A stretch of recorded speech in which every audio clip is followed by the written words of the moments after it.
Contractors in Connecticut are breathing a collective sigh of relief. But because the deal only guarantees that work will resume until January the 15th, there's still a lot of stress about what the future could bring. Chief Political Correspondent Mark Davis joins us live with more on what those employees are saying tonight. Mark. Hi, Keith and Ann. Good evening, everyone from the Hartford newsroom. Yeah, the employees that we spoke with today had a very clear message for Congress.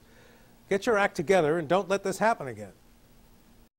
25-year-old Justin Zakorowitz of Middletown had his Marine Corps Reserve drill canceled this month because of the shutdown, so he won't get that pay.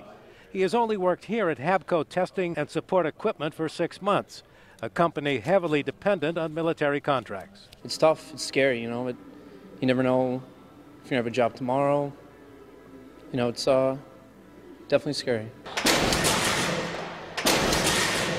Here at Habco, they still haven't heard if their government orders that were delayed by the shutdown are coming back online, but they presume they are, now that the government is back open.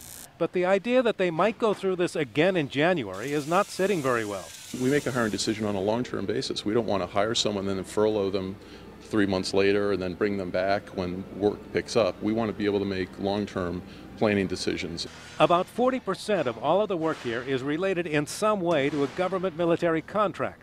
The 40 employees here kept a close eye on the stalemate in Washington. The employees here in the plant and in the office.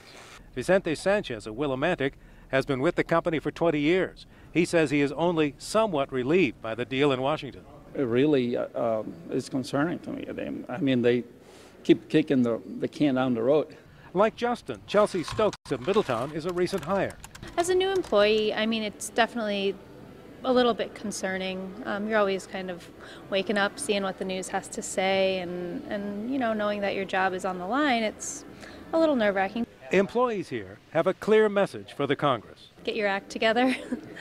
You know, a lot of people depend on your jobs. Clean up your act and, you know, just don't let this happen again.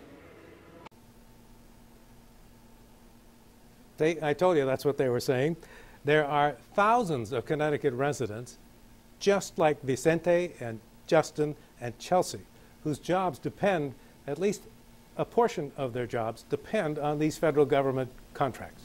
Live from the Hartford newsroom, Mark Davis, News 8.